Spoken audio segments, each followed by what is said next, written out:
This is an overview of Chapter 26. We will be talking about monetary policy. Learning objectives for this chapter is what is monetary policy, the money market and the Fed's choice of monetary policy targets, monetary policy and economic activity, monetary policy and the dynamic aggregate demand and aggregate supply, a closer look at the Fed's target setting, and what happened during the recession and the Fed's policies from '07 to '09.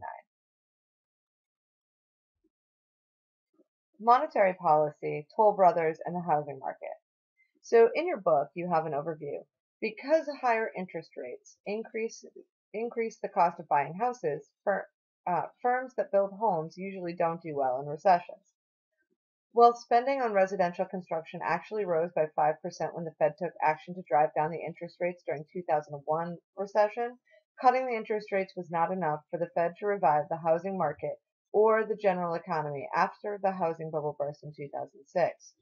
Toll Brothers, a home building headquartered in Pennsylvania that had increasing profits during the 2001 recession, suffered a loss of more than $750 million during the recession of '07 to '09, as many other home builders went bankrupt and nearly all suffered declines in sales. Beginning in 2008, the Fed was forced to turn to new policies to try to pull the economy out of the recession. So one of the questions the book asks you is, should you buy a home during a recession? If you're like most college students, buying a home is one of the farthest things from your mind. Suppose you think forward a few years to when you might be married and may gasp, even maybe have children. Now, this is not for all college students, obviously. This is just what the book is writing.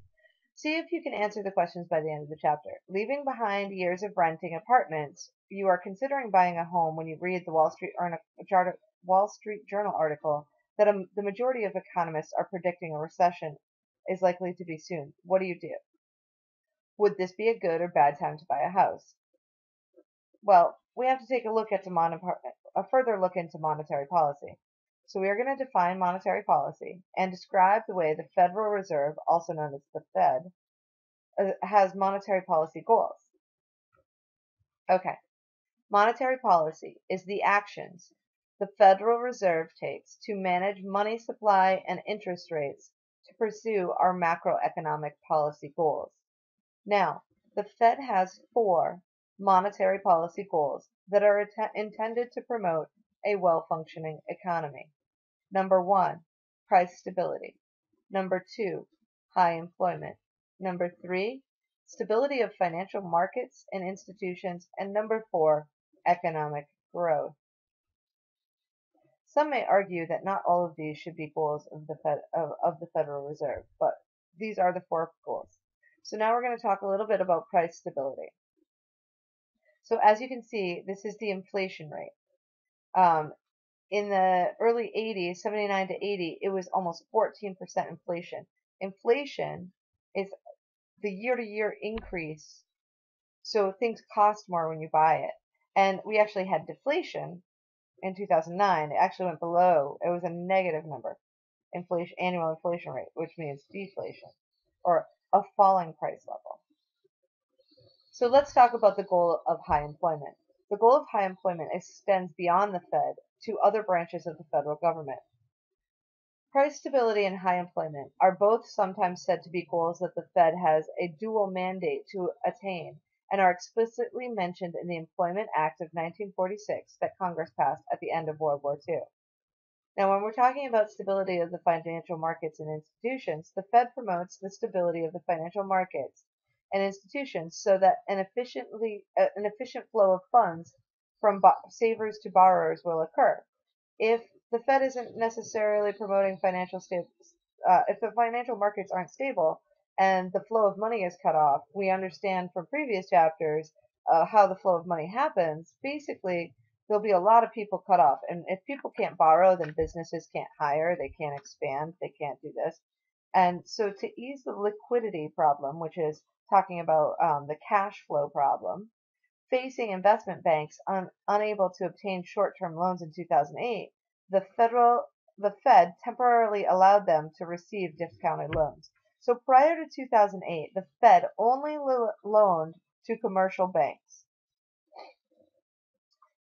So economic growth policies. So policymakers aim to encourage stable economic growth because it allows households and firms to plan accurately and encourages long-run investment that is needed to sustain growth. Congress and the president may be better able to promote economic growth in particular than the Fed is because they have changes in tax laws that increase the return in savings and investment.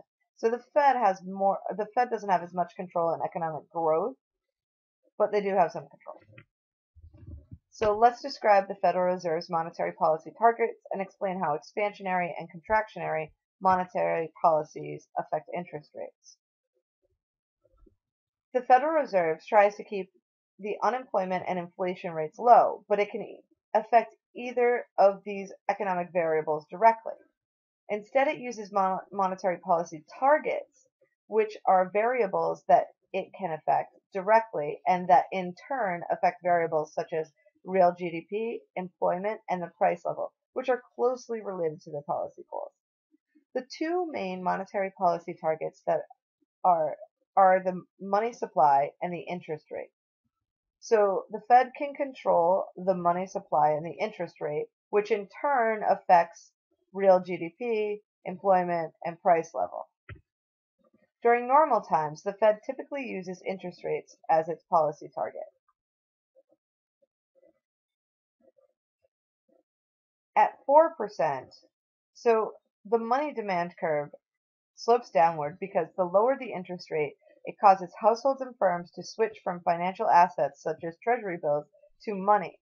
All things being equal, a fall in interest rates from 4 to 3% would increase the quantity demanded for money. Basically, how much money are we demanding? Remember, supply and demand can be any two variables. At this point, it's interest rate and money. So we're talking about how much money is demanded by the economy given the certain interest rate.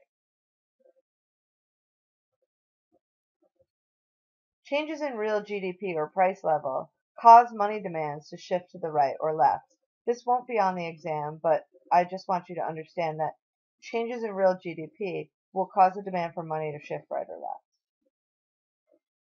Okay, how does the Fed actually manage money supply? If the Federal Reserve Open Market Committee, or the FOMC, decides to increase the money supply, it orders the trading desk at the Federal Reserve and the Bank of New York to purchase U.S. securities. The sellers of these securities deposit funds they receive from the Fed in the bank, which increases the bank reserves. So if the bank has more reserves, as we saw in the previous video, then what will happen is that will increase the amount of loans that they can give, which will increase the amount of money in supply. If the FOMC decides to decrease money supply, it orders the trading desk to sell securities. So they're going to put onto the market U.S. Treasury securities, and people in the marketplace are going to give cash, money. They're going to give their money, which would take money out of the supply, and they'll have treasuries instead. Equilibrium in the money market. Just as with all other markets, equilibrium in the money market occurs when the demand and supply curve intersect. When the Fed increases the money supply, the short-term interest rates must fall until it reaches a level at which households and firms are willing to hold additional money.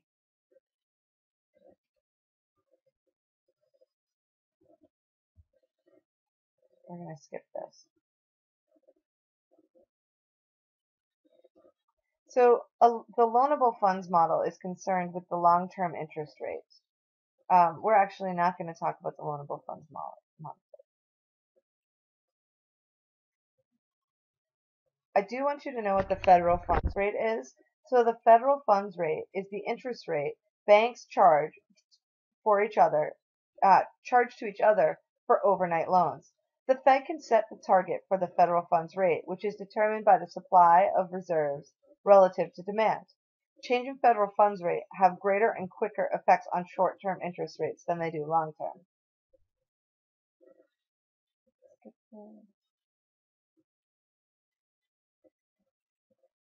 So, with the exception of government purchases, changes in interest rates will affect the components of aggregate demand.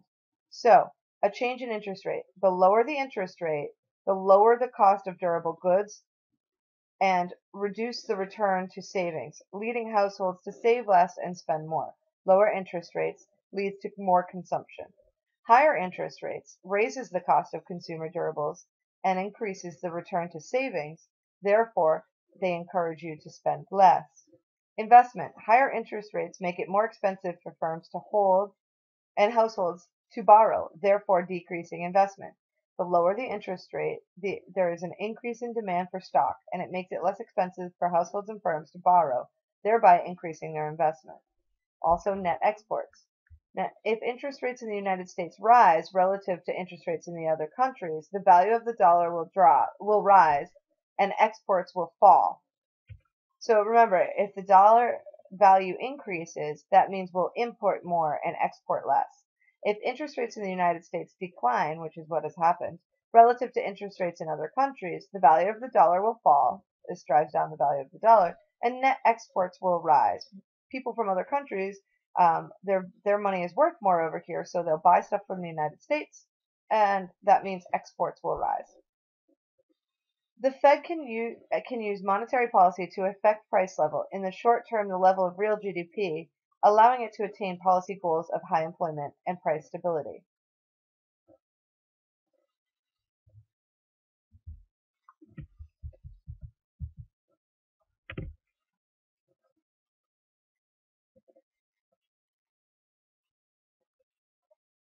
So we talk about quantitative easing, and everybody's heard this term, but what is quantitative easing?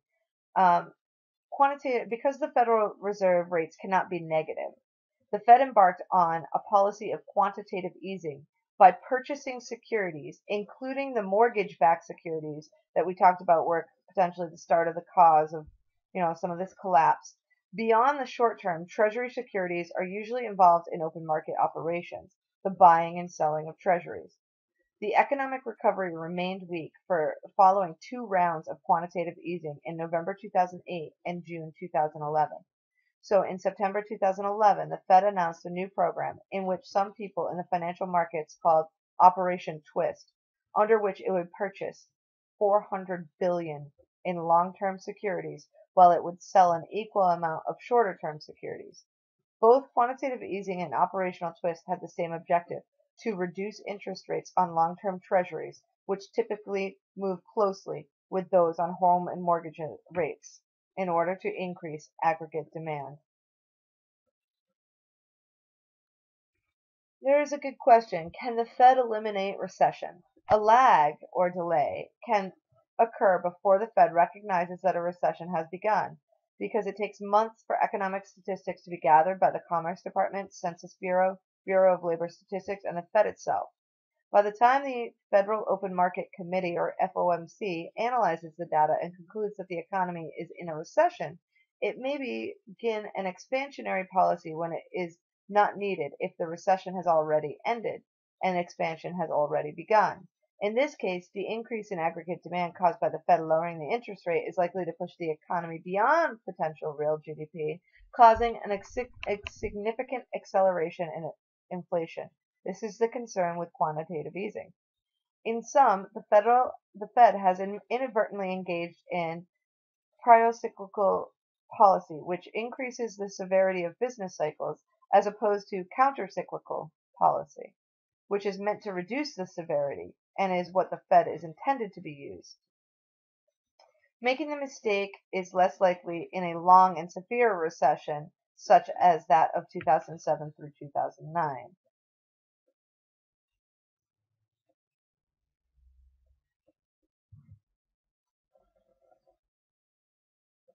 Okay, so this is a really good summary of how expansionary monetary policy works. The Federal Open Market Committee orders expansionary policy. The money supply and interest rates money supply increases, interest rates fall.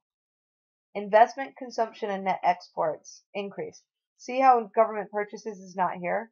That is because, although it's part of the GDP, it is not affected by interest rates.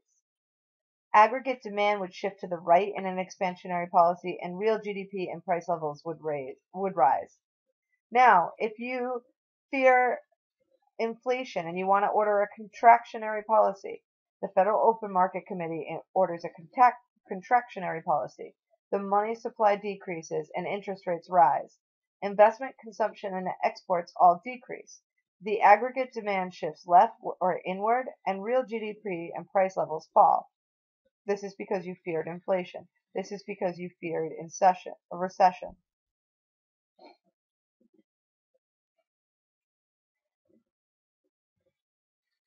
By isolating the impact of monetary policy and holding all other factors and variables, holding them constant, we are invoking what is called the ceteris paribus. This point is important because a contractionary monetary policy does not cause the price level to fall. Rather, it causes price level to rise by less than it would have risen without the policy.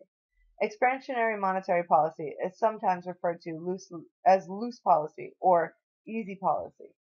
Contractionary is sometimes referred to as tight policy.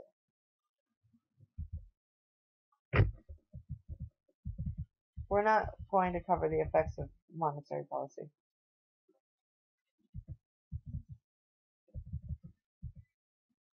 We are going to discuss the policies of the Federal Reserve from 2007 to 2009. Many economists believe that the stock market bubble can sometimes form when prices of stocks rise to levels that are unjustified by profitability of the firms issuing the stock. Stock market bubbles end when enough investors decide the stock are overvalued and begin to sell. Subprime loans are loans granted to borrowers with flawed credit history. So this was one of the things that they talked about, the subprime mortgage market. And we talked about, no income, no assets, no problem, right? Sometimes mortgage lenders had concentrated on making subprime loans some mortgage lenders suffered heavy losses and went out of business, and most banks and other lenders tightened the requirements to borrow.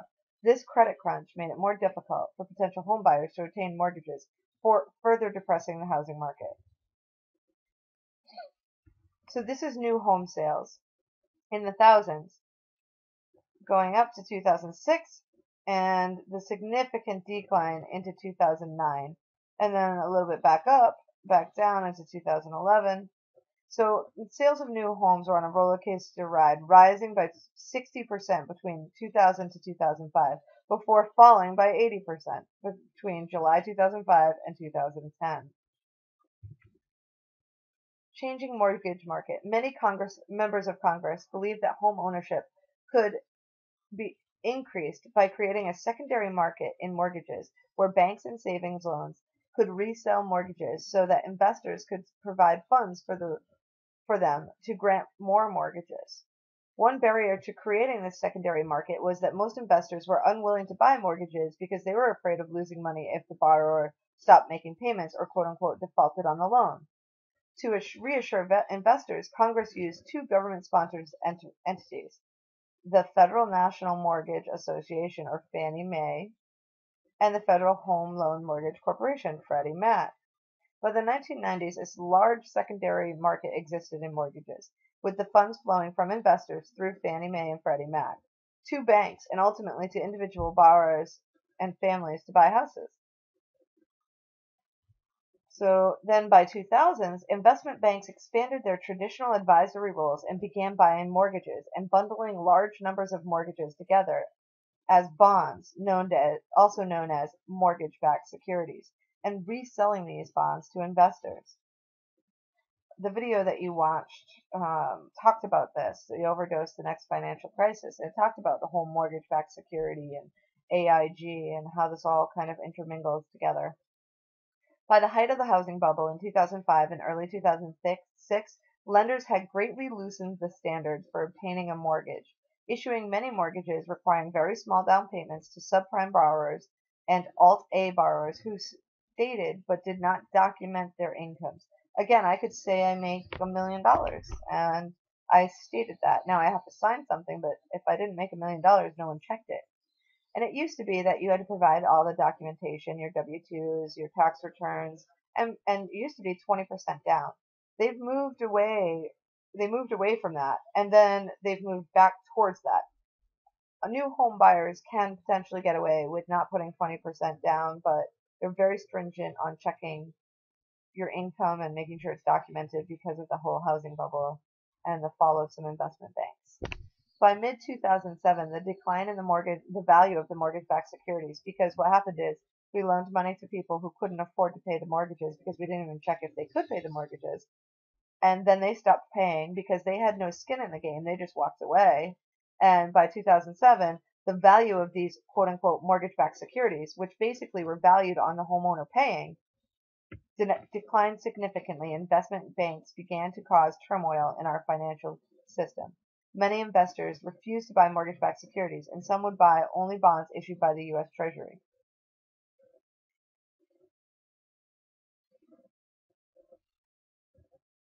Making a very small down payment on a home mortgage leaves a buyer vulnerable to falling housing prices. So during a housing boom, many people purchased with down payments equal to about 5% or less, as opposed to the 20% traditional. In this sense, borrowers were highly leveraged, a lot of debt, which means that their investment in their house was made mostly with borrowed money. An investment financed at least partially by the borrower is called a leveraged investment. So if you had to pay 100% down and there was a 10% increase in the price of your house, then you would have a 10% decrease in your price of your house. It would be 10%. So the equity in your home is the difference between the market price of the house, what you can sell it for, and what you owe on it. And being upside down or having negative equity is what happened to a lot of these people when the housing bubble quote unquote burst. So the initial Fed and Treasury actions. The Fed and the Treasury took the following actions in March 2008. The Fed announced it would temporarily make discount loans to primary dealers. So, remember, it only made discount loans to banks directly. Now they're bypassing the banks, and firms are allowed to participate in regular open market operations. They also announced that they would loan up to $2 billion of Treasury securities in exchange for mortgage-backed securities. So all this bad security and foreclosure debt that these people are holding in the marketplace, the Fed announced they would buy $200 billion. The Fed and the Treasury helped J.P. Morgan Chase acquire the investment bank Bear Stearns, which was on the edge of failing. This was after Lehman Brothers went bankrupt. Right? Later this month, Lehman Brothers went bankrupt and the financial crisis worsened significantly. In September, the Treasury moved to have the federal government take over control. Remember, these were the ones in the 90s making the subprime mortgage market, and they took over Fannie Mae and Freddie Mac, and they were placed under supervision of the Federal Housing Finance Agency. Lehman Brothers went bankrupt, and the crisis worsened. Response to Lehman Brothers. So, some economists and policymakers were concerned with the moral hazard problem, which is the possibility that managers of financial firms might make riskier investments if they believe that the federal government will save them from bankruptcy. Because, again, it's just like you walking away from a home that you put no money down.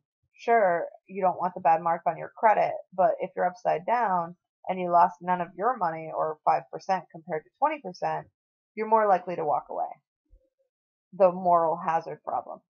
The adverse reaction of the financial markets from the Fed and Treasury having allowed Lehman to go bankrupt led them to reverse course 2 days later. In 2008, Congress passed TARP, Troubled Asset Relief Program, under which the Treasury attempted to stabilize the commercial banking system and provide funds to banks in exchange for stock. This is a step away from free market. This is government ownership in private corporations. Many of the Fed and Treasury's actions were controversial because they involved partial government ownership of financial firms, implicit guarantees to large financial firms that they would not be allowed to go bankrupt. You can't fail. That makes moral hazard problem, right?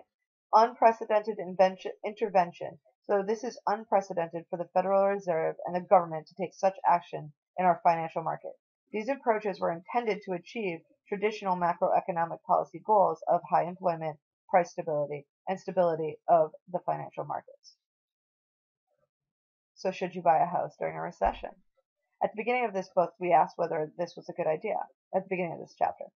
We have seen the Fed often takes action to lower interest rates during a recession, so you may want to take advantage of buying a house at such a time. But recessions are also a time of rising unemployment, and you would not want to make a commitment to borrow a lot of money for 15 or more years if you were in significant danger of losing jobs.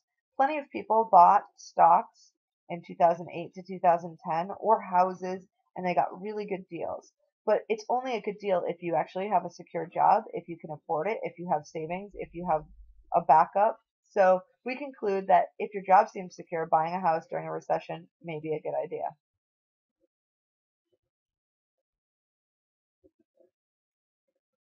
This is a copy of what the federal funds rate was doing and the 30-year mortgage rate and the 30-year treasury rate. So here, the federal funds rate continued to increase over 5%. Mortgage rates went from 7 down to 6, down back up to 6.5, back down to about 4.75. The federal funds rates went to practically zero. And that's an overview of monetary policy.